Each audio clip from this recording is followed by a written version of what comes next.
الخیل بفرسانها، ہندی میں بولتے ہیں جس کی بدلیہ وہی نچائے، اس کو عربی میں کہتے ہیں الخیل بفرسانها۔ چلیے چالو کریے۔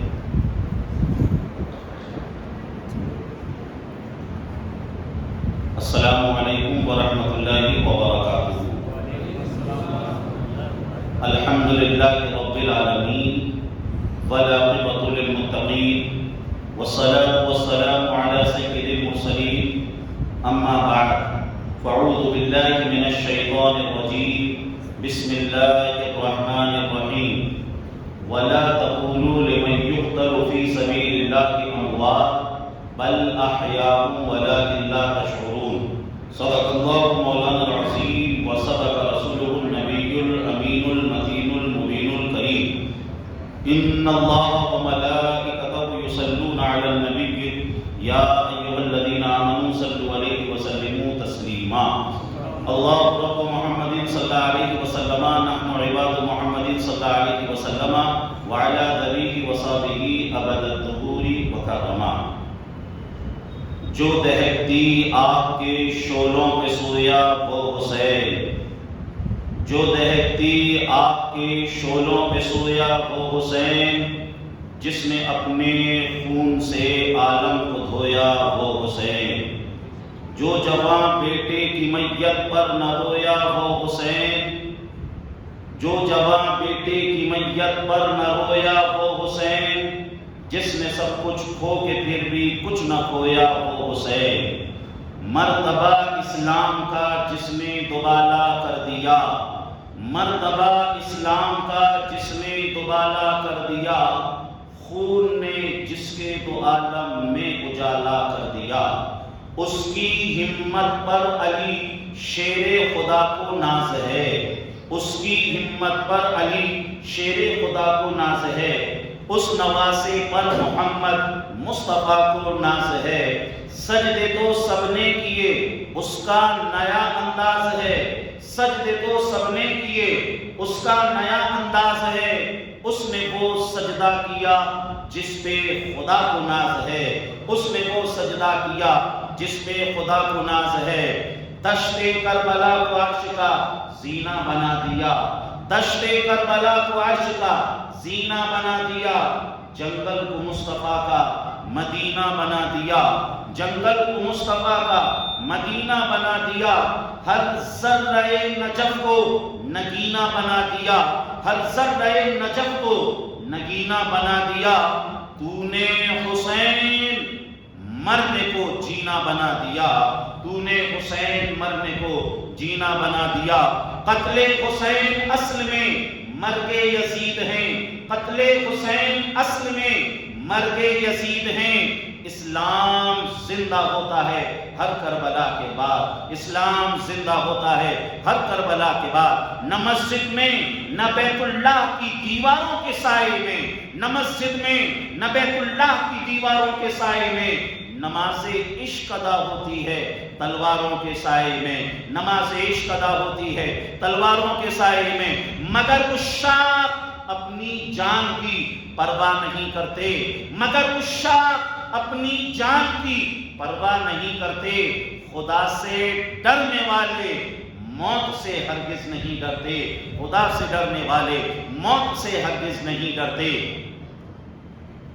مٹی میں مل گئے ارادے یزید کے، مٹی میں مل گئے ارادے یزید کے، لہرا رہا گیا آج بھی پرچم حسین کا، لہرا رہا گیا آج بھی پرچم حسین کا، حد ہی نہیں حسین تیرے انتقام کی، حد ہی نہیں حسین تیرے انتقام کی، لفظ یزید گالی سے بدتر بنا دیا، لفظ یزید گالی سے بدتر بنا دیا، رائے حق میں نواسوں کو جس نے دیا، اس سخی کی سخاوت پہ مل کر بولو لاکھوں سلام، اس سخی کی سخاوت پہ، اس سخی کی سخاوت پہ، کربلا کی زمین اور امام حسین، کربلا کی زمین اور امام حسین، اس شہید محبت پہ، اس شہید محبت پہ اس شہید محبت پہ، مصطفیٰ جان رحمت پہ، شمع بزم ہدایت پہ۔ عزیزان محترم، جس آیت پاک کی میں نے تلاوت کی اس میں اللہ ارشاد فرما رہا ہے وَلَا تَقُولُوا لِمَن يُقْتَلُ فِي سَبِيلِ اللَّهِ أَمْوَاتٌ بَلْ أَحْيَاءٌ وَلَكِنْ لَا تَشْعُرُونَ۔ اس آیت پاک کا مطلب کیا ہے؟ جو لوگ اللہ کے راستے میں شہید کیے جائیں انہیں مردہ نہ کہو، انہیں مردہ نہ کہو، بل احیاء، بلکہ وہ زندہ ہیں، انہیں مردہ نہ کہو۔ جب مردہ نہیں کہیں گے تو مطلب کیا ہے؟ وہ زندہ ہیں۔ جب مردہ نہیں ہیں تو کیا ہیں؟ زندہ ہیں۔ قرآن نے آگے کلیئر کیا بل احیاء، بلکہ وہ زندہ ہیں، یعنی پہلے مردہ کہنے سے منع کیا، بعد میں بتایا وہ زندہ ہیں۔ ارے جب کوئی مردہ نہیں ہے تو یہ بات تو سمجھ میں آ گئی کہ وہ زندہ ہے۔ بھائی میں آپ سب سے کہوں آپ سب زندہ ہیں یا مردہ؟ آپ کہیں گے ہم زندہ ہیں، بات سمجھ میں آ گئی۔ جب آپ نے کہا ہم زندہ تو میں نے سمجھ لیا کوئی مردہ نہیں، آپ کو آگے کہنے کی ضرورت نہیں ہے کہ ہم مردہ نہیں۔ بھئی یا تو زندہ ہوگا یا مردہ ہوگا۔ جب زندہ ہیں تو سمجھ میں آ گیا کہ مردہ نہیں، لیکن قرآن کہہ رہا ہے بل احیاء، وہ زندہ ہے۔ کیوں کہا قرآن نے زندہ ہے؟ اس لیے کہا کیونکہ ہماری سوسائٹی میں، ہمارے سماج میں، ہمارے معاشرے میں بہت سی باتیں ایسی ہوتی ہیں جو ہوتی تو صحیح ہیں مگر بولتے نہیں۔ کوئی کسی لنگڑے کو لنگڑا کہے، گونگے کو گونگا کہے، بہرے کو بہرا کہے تو منع کر دیا جاتا ہے، مت کہو۔ کیوں نہیں کہو؟ بھئی گونگے کو گونگا ہی کہہ رہے ہیں، لنگڑے کو لنگڑا کہہ رہے ہیں، ادب کی وجہ سے، احترام کی وجہ سے منع کر دیا جاتا ہے۔ بات صحیح ہے، اگر کوئی ماموں سے کہے کہ ہمارے باپ کے سالے ادھر بھائی ادھر آ، بات تو صحیح کہہ رہا ہے لیکن ایسا بولتے نہیں ہیں، کیونکہ بہت سی باتیں ہوتی تو صحیح ہیں لیکن ادباً نہیں بولتے۔ اگر قرآن اتنا کہتا کہ شہیدوں کو مردہ نہ کہو تو کسی کے ذہن میں آ جاتا کہ وہ ہیں تو مردہ، لیکن ادب کی وجہ سے منع کیا جا رہا ہے، احترام کی وجہ سے منع کیا جا رہا ہے۔ لیکن آگے قرآن نے اس کو بھی کلیئر کر دیا بل احیاء، وہ زندہ ہیں، وَلَكِنْ لَا تَشْعُرُونَ، اور تمہیں ان کی زندگی کا شعور نہیں۔ شہیدوں کو قرآن نے زندہ کہا۔ کون شہید؟ جس کا سر کٹا ہوا ہے، جس کا پیٹ پھٹا ہوا ہے، جس کی دل کی دھڑکن بند ہے، جس کی سانسیں بند ہیں، جس کے ہاتھ پیر چلنا بند ہیں۔ قرآن نے اس کو کیا کہا؟ بولو زندہ۔ قرآن نے اسے کیا کہا؟ زندہ۔ اور قرآن نے مردہ کسے کہا اسے بھی دیکھ لیں۔ سورہ نمل میں اللہ نے ایک آیت نازل فرمائی، شان نزول کس اس طریقے سے ہے کہ جب سرکار لوگوں کو تبلیغ کرتے، اہدنا الصراط المستقیم کی طرف بلاتے، توحید کی دعوت دیتے، تو ابو جہل اینڈ کمپنی سرکار کی بات کو نہیں مانتی، سرکار کی دعوت کو قبول نہیں کرتی۔ قرآن میں اللہ نے آیت نازل کر دی، کیونکہ جب وہ لوگ سرکار کی بات نہیں مانتے سرکار غمزدہ ہو جاتے ہیں۔ اللہ نے فرمایا اِنَّكَ لَا تُسْمِعُ الْمَوْتَى، اے حبیب تم اپنے دل کو چھوٹا نہ کرو، تم ٹینشن نہ ہو، یہ جتنے لوگ تمہاری بات نہیں سن رہے ہیں یہ سارے کے سارے مردہ ہیں۔ سورہ نمل میں ہے، قرآن نے کہا اِنَّكَ لَا تُسْمِعُ الْمَوْتَى، یہ جتنے جو تمہاری بات نہیں سن رہے ہیں یہ سارے کے سارے مردہ ہیں۔ جتنے بھی دشمنان رسول تھے قرآن نے انہیں مردہ کہا۔ ابو جہل، ابو لہب، عتبہ، شیبہ، جتنے بھی مشرکین مکہ، قرآن نے سب کو مردہ کہا۔ مردہ کیا کہا قرآن نے سب کو؟ مردہ۔ اِنَّكَ لَا تُسْمِعُ الْمَوْتَى، کہ یہ جتنے دشمنان رسول ہیں یہ سارے کے سارے مردہ. میں پوچھنا چاہتا ہوں، کیا ابو جہل کی سانسیں نہیں چل رہی تھی؟ کیا ابو جہل کے دل کی دھڑکن نہیں چل رہی تھی؟ کیا ابو جہل کے گروپ کے جو لوگ تھے ان کی آنکھیں نہیں ٹمٹما رہی تھی؟ ان کے ہاتھ پیر نہیں چل رہے تھے؟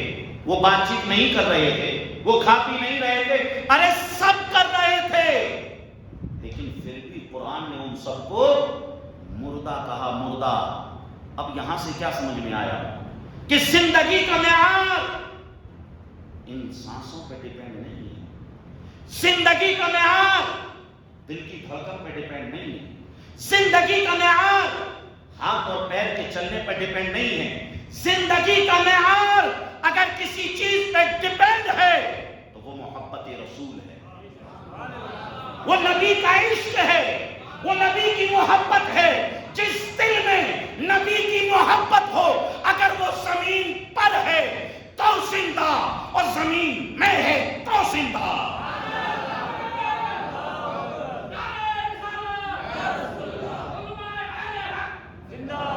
تو زندگی کا معیار ان سانسوں پہ ڈیپینڈ نہیں، زندگی کا معیار ڈیپینڈ ہے محبت رسول پر.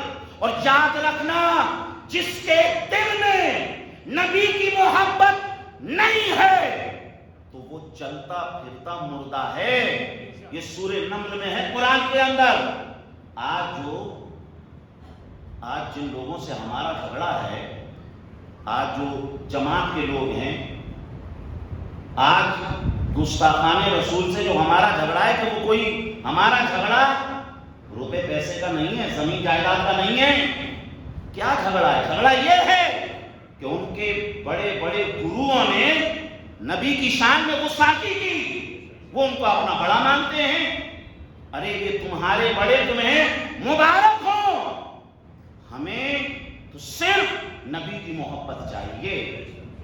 اگر نبی کی محبت ہے تو ہمارا اپنا ہے، اور اس کے دل میں نبی کی محبت نہیں تو سمجھ لیجئے دودھ میں جس طریقے سے مکھی کو نکال کر پھینک دیا جاتا ہے، اسی طریقے سے مکھی کی طرح اسے نکال کر پھینک دینا چاہیے. دشمن رسول سے، گستاخ رسول سے نہ تو ہمارا کل کوئی واسطہ تھا اور نہ آج ہمارا کوئی واسطہ ہے. قرآن نے ان سب کو مردہ کہا، اور قرآن نے زندہ کسے کہا؟ شہدائے کربلا کو قرآن نے زندہ کہا، شہدائے بدر کو قرآن نے زندہ کہا، شہدائے احد کو قرآن نے زندہ کہا، شہدائے تبوک کو قرآن نے زندہ کہا. اور کیسا زندہ کہا؟ زبان کھینچ لی جائے گی اس کی جس نے انہیں مردہ کہہ دیا. ارے کہنا تو بہت دور کی بات ہے. قرآن نے کہا وَلَا تَحْسَبَنَّ الَّذِينَ قُتِلُوا فِي سَبِيلِ اللَّهِ أَمْوَاتًا بَلْ أَحْيَاءٌ عِندَ رَبِّهِمْ يُرْزَقُونَ. جو لوگ اللہ کے راستے میں شہید کیے جائیں انہیں مردہ سوچ بھی مت لینا، انہیں مردہ تصور بھی مت کر لینا. وہ زندہ ہیں اور رب کی طرف سے انہیں رزق دیا جاتا ہے. کیوں سوچ پر پیرا بٹھایا؟ کیونکہ قرآن نے مردہ کہنے سے منع کر دیا. اب ادھر منع کر دیا مردہ کہنے سے، لیکن کسی کے دماغ میں آ سکتا تھا، کسی کے دل میں آ سکتا تھا، ذہن میں آ سکتا تھا کہ یہ مرے ہوئے ہیں. قرآن نے سمجھ لیجیے پورے قرآن کو آپ پڑھ ڈالیے، صرف شہداء کی شان آپ کو ایسی نظر آئے گی کہ جہاں قرآن نے سوچ پر بھی پیرا بیٹھا دیا ہے. کیا کہا قرآن نے؟ الزانیۃ والزانی فاجلدوا کل واحد منہما 100 جلدہ. زنا کرنے والی عورت اور زنا کرنے والے مرد کو 100 کوڑے لگا. قرآن نے کہا السارق والسارقۃ فاقطعوا ایدیہما. چور اور چورنی کے ہاتھ کاٹ لو. کب ہاتھ کاٹے جائیں گے؟ جب وہ چوری کی واردات کو انجام دیں گے. کب کوڑے لگائے جائیں گے؟ جب وہ زنا کر لیں گے. اگر کسی نے چوری کا پلان بنایا، نہیں بنانا چاہیے، زنا کا پلان بنایا نہیں بنانا چاہیے، لیکن پلان بنانے میں کوڑے نہیں لگائے جائیں گے جب تک کہ وہ اس گناہ کو انجام نہ دے لیں. لیکن جانتے ہیں شہداء کا مقام، یہاں پر قرآن نے سوچ پر بھی پہلا بٹھا دیا. وَلَا تَحْسَبَنَّ الَّذِينَ قُتِلُوا فِي سَبِيلِ اللَّهِ أَمْوَاتًا بَلْ أَحْيَاءٌ عِندَ رَبِّهِمْ يُرْزَقُونَ. جو لوگ اللہ کے راستے میں شہید ہو جائیں انہیں تو مردہ سوچ بھی مت لینا، وہ زندہ ہیں اور تمہیں ان کی زندگی کا شعور نہیں. اللہ انہیں رزق دیتا ہے. عزیزان محترم، باتیں آپ کو سمجھ میں آ رہی ہیں کہ نہیں آ رہی؟ آ رہی ہیں سمجھ میں؟ آ رہی ہیں تو جی لگا کر بولو سبحان اللہ، اور مچل کر بولو سبحان اللہ، مل کر بولو یا رسول اللہ۔ اس آیت پاک کا شان نزول کیا ہے؟ ترمذی شریف کی روایت ہے، جنگ احد کے بعد یہ آیت نازل ہوئی۔ حضرت جابر بن عبداللہ، حضرت جابر بن عبداللہ یعنی حضرت جابر کے جو والد تھے عبداللہ، وہ جنگ احد میں شہید ہو گئے۔ اور کیسا شہید کیا؟ ان کی آنکھوں کو بھی نکال دیا، ان کے کانوں کو بھی کاٹ دیا، ان کی ناک کو بھی کاٹ دیا، ان کی زبان کو بھی کاٹ دیا، ان کے ہونٹوں کو بھی کاٹ دیا۔ حضرت جابر نے جب اپنے والد کو ایسی حالت میں دیکھا، بھاگنا نہ سکے، فوراً دور ہو گئے۔ پھر دل بے قرار ہوا، پھر آئے، پھر والد کو دیکھا، پھر نہ دیکھ سکے، الگ ہو گئے۔ صحابہ نے ان کو الگ کر دیا۔ آقا سمجھ گئے حضرت جابر کی بے چینی کو، ان کی جو ظاہری غم تھا اسے سمجھ گئے۔ اعلیٰ حضرت نے جبھی تو کہا، غم زدوں کو رضا مژدہ دیجیے کہ ہیں، غم زدوں کو رضا مژدہ دیجیے کہ ہیں، بے کسوں کا سہارا ہمارا نبی۔ بولو مل کر، بے کسوں کا سہارا ہمارا نبی۔ آقا نے ارشاد فرمایا، اے عبداللہ، کیا میں تمہیں نہ بتا دوں آج شہادت کی وجہ سے اللہ نے تمہارے والد کو کتنا اونچا مقام عطا فرمایا؟ حضرت جابر نے کہا، یا رسول اللہ بتائیے نا، آج اللہ نے میرے والد کو کیسا مقام عطا فرمایا؟ عزیزان محترم، آقا ارشاد فرماتے ہیں، اے جابر، آج تک اللہ نے جس سے کلام فرمایا، جس سے بھی بات فرمائی، پردے میں رہ کے فرمائی، لیکن شہادت کی وجہ سے آج تمہارے والد کو اللہ نے وہ مقام دیا، وہ مرتبہ دیا کہ آج اللہ نے تمہارے والد عبداللہ سے بغیر کسی پردے کے کلام فرمایا ہے۔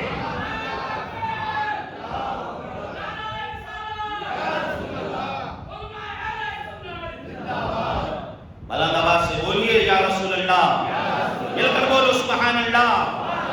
عزیزان محترم، اللہ تعالیٰ نے تمہارے والد کو وہ مقام عطا فرمایا جو مقام پہلے کسی کو نہیں ملا۔ کس وجہ سے؟ شہادت کی وجہ سے۔ اللہ نے کلام فرمایا، کلام بات کی اللہ نے، بغیر کسی پردے کے، بغیر کسی پردے کے اللہ نے بات کی۔ جب اللہ نے بات کی تو اللہ نے کیا بات کی؟ آپ کو معلوم ہے اللہ نے کیا بات کی؟ اللہ نے فرمایا حضرت عبداللہ سے، اے عبداللہ، مانگو کیا مانگتے ہو، بتاؤ کیا چاہتے ہو؟ یہ کون پوچھ رہا ہے؟ جس کی شان رب المشرقین و رب المغربین فبأي آلاء ربكما تكذبان۔ مشرق والوں کا بھی وہی رب ہے اور مغرب والوں کا بھی وہی رب ہے۔ قرآن نے کہا ان اللہ علی کل شیء قدیر، اللہ ہر چیز پر قادر ہے۔ اللہ نے فرمایا عبداللہ بتاؤ آج کیا انعام دیا جائے تمہیں؟ آج جو مانگو گے دیا جائے گا، جو کہو گے سنا جائے گا۔ حضرت عبداللہ کی مانگ پر قربان جائیں۔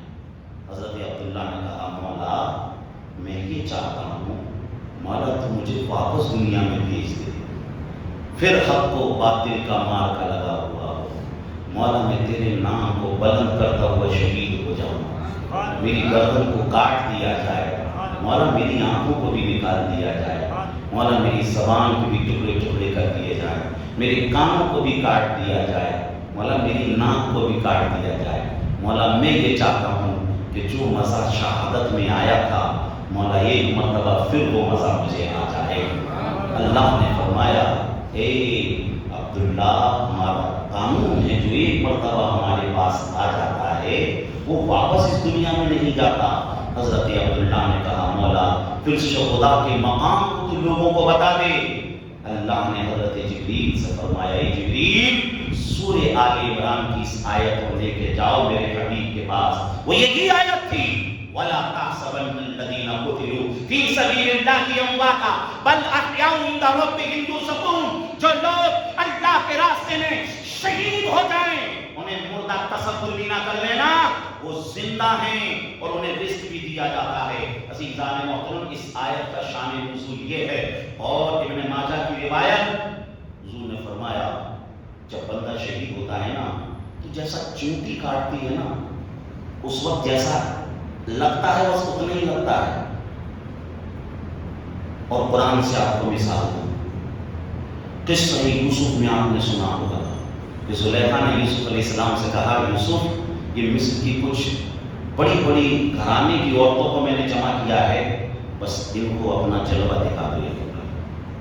حضرت یوسف نے جیسے ان کو جلوہ دکھایا، وہ زبان حال سے پکار اٹھی، نعم الرجل نعم الحسن نعم الجمال، یہ کوئی انسان تو لگ ہی نہیں رہا ہے، یہ تو کوئی آسمان سے آیا ہوا فرشتہ لگ رہا ہے۔ اور زلیخا نے ان کو ایک چاقو اور ایک پھل دے دیا تھا، کہا جیسے ہی دیکھنا نا تو اس کو کاٹنا۔ قرآن نے کہا وَقَطَّعْنَ أَيْدِيَهُنَّ، انہوں نے کیا کیا، اس پھل کو بھی کاٹا اور انگلیوں کو بھی کاٹ دیا، خون کا فوار ہاتھ سے جاری ہو گیا، نہ تو درد ہوا نہ احساس ہوا نہ پتہ چلا، کس وجہ سے؟ کیونکہ سامنے یوسف کے جلوے موجود تھے، سامنے یوسف کا حسن موجود تھا۔ ارے جب سامنے یوسف کا حسن ہو تو عورتوں کو پتہ نہ چلے کب انگلیاں کٹ گئی، کب ہاتھ کٹ گئے، کب خون کے فوارے جاری ہو گئے، پتہ نہ چلا۔ ارے جب بندہ راہ خدا میں شہید ہوتا ہے اس کے سامنے یوسف کے جلوے نہیں، اس کے سامنے خالق یوسف کے جلوے ہوتے ہیں۔ دوستو، اس کو بھی نہ تو درد کا احساس ہوتا ہے نہ اسے تکلیف کا احساس ہوتا ہے، اور اس کی روح قفس منصوری سے پرواز کر جاتی ہے، اور کیسا مزہ آتا ہے۔ حدیث شریف میں اللہ جنتیوں سے فرمائے گا، جنتیوں بتاؤ کیسا لگ رہا ہے میری جنت میں؟ جنتی کہیں گے مولا ساری نعمتیں یہاں موجود ہیں، ساری نعمتیں موجود ہیں، بڑا اچھا لگ رہا ہے، بڑا مزہ آ رہا ہے، مگر شہداء کہیں گے مولا تیری جنت میں وہ مزہ نہیں جو مزہ تیرے نام پہ سر کٹانے میں آیا تھا۔ مولا وہ مزہ ہمیں تیری جنت میں نہیں آ رہا ہے۔ عزیزان محترم، تو شہداء کا بڑا مقام، بڑا اونچا مقام، اور سبل الہدی والرشاد کی 4 جلد کے اندر ہے کہ حضرت امیر معاویہ کے دور میں جو ہے وہ نہر کھد رہی تھی، کھدتے کھدتے وہ کہاں پہنچی؟ میدان احد میں۔ ایک بھاوڑا ایسا لگا کہ شہدائے احد کی قبر اوپر ہو گئی، لوگوں نے اپنی آنکھوں سے دیکھا کہ شہدائے احد کے جسم موجود ہیں، ان کے جو ہے بدن دکھ رہے ہیں، ارے ان کے بدنوں پر جو کپڑے تھے وہ کپڑے بھی دکھ رہے ہیں۔ اتنے سالوں میں نہ تو زمین نے ان کے جسموں کو کھایا، اتنے سالوں میں زمین نے نہ تو ان کے بدنوں کو کھایا نہ ان کے کپڑوں کو چھوا، بلکہ ان کے جسموں پر جو خون تھا نا وہ بھی تر و تازہ لگ رہا تھا۔ عزیزان محترم، یہ شہداء کی شان، یہ شہداء کا مقام، یہ شہداء کا مرتبہ۔ اسی لیے تو کسی عاشق نے کہا جبیں میلی نہیں ہوتی سکن میلا نہیں ہوتا، جبیں میلی نہیں ہوتی سکن میلا نہیں ہوتا۔ ارے محمد کے غلاموں کا کفن میلا نہیں ہوتا۔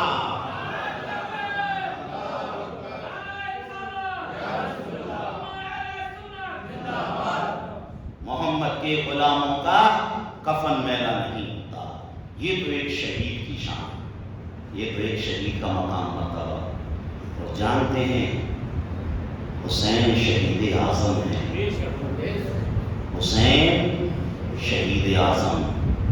جو بھی شہید ہوتا ہے وہ پہلے شہید ہوتا ہے، داستان شہادت بعد میں لکھی جاتی ہے کہ وہ ایسے شہید ہوا، اس نے ایسا کیا ویسا کیا۔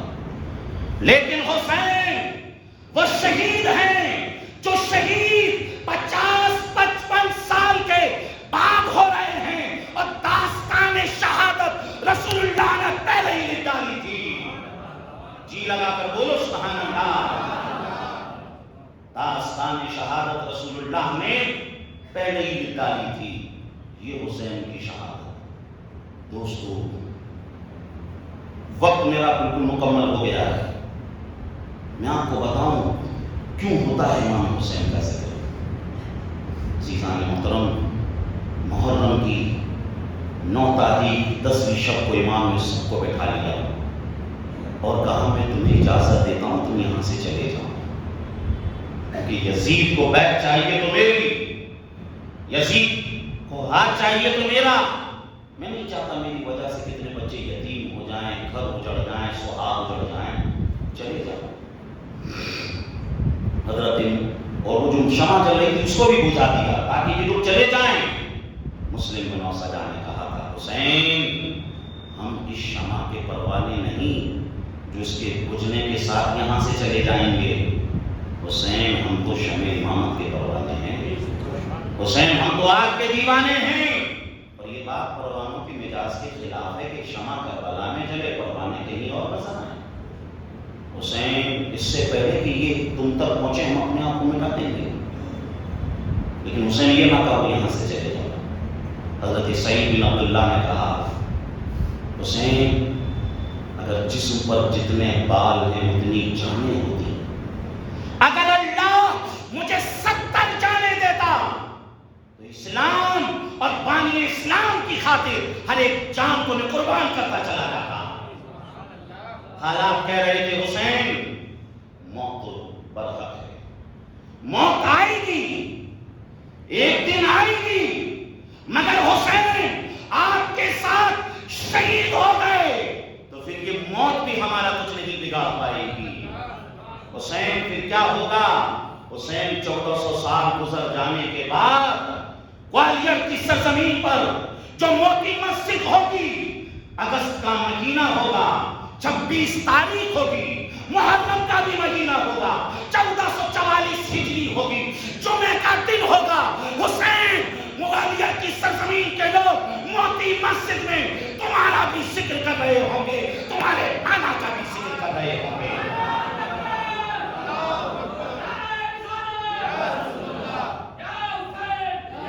مل کر بولو یا حسین، یا حسین، یا حسین۔